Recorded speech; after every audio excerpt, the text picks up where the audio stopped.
Good morning. On this morning, when we've had a night here in Chard of rain, very welcome rain after the very dry, hot days we've had the early part of this week. Welcome. We are advancing through the story of Absalom, David's third son, and we come to the point where he begins his rebellion. I've often thought what motivated this son, this favourite son of the king, to rebel against the king. Did he perhaps think that because David was unable to handle his rebellion and his murder of his half-brother well, and his indecisiveness about whether Absalom could come back or not, whether this showed that the king was no longer suitable to be king, or whether Absalom simply wanted people, perhaps his very attractiveness and his youth made him bold. I don't know. But what he did was, after he'd met with the king, he was back in Jerusalem, and he was able to come and go from the king's presence again. We're at the beginning of chapter 15.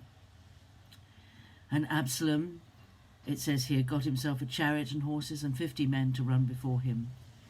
And it tells how he got used to be up early and at the gates of the city, and if people were coming in to plead their cause with the king for a judgment, he would stop them on the way and say, "I'm sorry, there's nobody on duty today to deal with your case.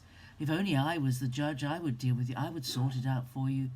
And he won over the hearts of the people in two ways, really. Firstly, by keeping them from the king, by whispering things that were not true, I hope were not true of David. Perhaps he saw his father as a weak old man, older man that simply was losing touch with the real world, shut away in his palace. I don't know what he thought. But David did nothing to stop this. He must have known this was going on. It went on for 4 long years that Absalom was doing this. He was winning over the hearts of people. He was looking strong. He was coming to the gate with his chariot and his horses and his men, sitting in the gate, dispensing judgment, mingling with the people, winning over their hearts. And then at the end of 4 years, he says to David, "Let me go to Hebron to a festival about a vow I've made to the Lord." And David allows him to. And of course, Hebron was the city that David had gone to when he first became king. And he was king in Hebron, as we know, for 7.5 years before he moved to Jerusalem. And it doesn't seem as if David suspected him of rebellion at all. He just let him go. And so Absalom sent messengers throughout the land, and with a message to go to all the tribes of Israel, to say to them all, as soon as you hear the sound of the trumpet, say, "Absalom is king at Hebron." And 200 men went from Jerusalem with him as his invited guests. They didn't know. They went in their simplicity and knew nothing. So he took 200 important people with him to Hebron, and they didn't suspect that he was about to declare himself king. But he was, and he did. At Hebron, he declared himself king, and sacrifices were offered there by David's counselor, Ahithophel, and the conspiracy grew strong, and the people with Absalom kept increasing. David was blind to this. He loved Absalom, And his love and devotion to Absalom blinded him and stopped him seeing what he should and shouldn't do. It's interesting that David over Absalom, doesn't ask the Lord's advice about the situation with Absalom, this breakdown between him and his son. And his son becomes more and more powerful, and David is weaker in the face of it. And it's very sad. It's very sad, this breakup here. And I know I've said this before, but this is such an important point, that this all started with Bathsheba. David's sin with Bathsheba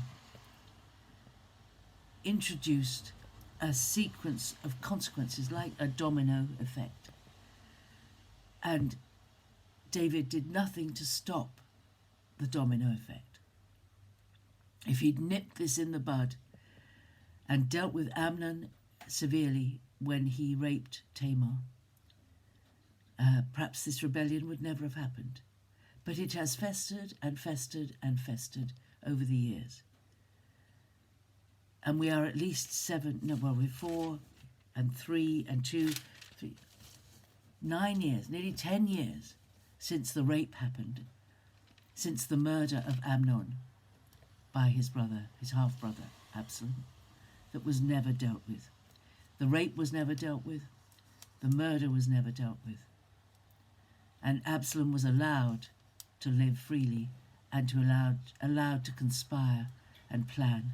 And David did nothing about it. I don't understand that. But I think he was completely, he did not want to hurt Absalom. He loved him.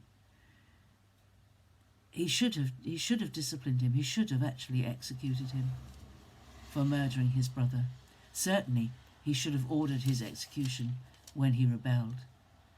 But he didn't do it because he loved him. And we have to be careful about very, very strong emotions. We have to bring everything. We have to live not by feelings, but by faith. We need to bring every situation to God and ask his advice and his wisdom. We need to talk things over with a wise counselor, someone who is of the same faith as us, someone who believes the same about God as we do, someone who knows their scriptures. We need to go to the scriptures and see, what should I do? How did other people before me deal with these situations like this? What do I do? But it's important to deal with things, not to just avoid them. Some of us, we avoid conflict. We really don't like conflict. We don't like confronting anybody with anything, and it's really difficult if we've been brought up like that and we've avoided it all our lives. And David was used to conflict. He was used to it, but he couldn't deal with Absalom, and it was nearly his downfall.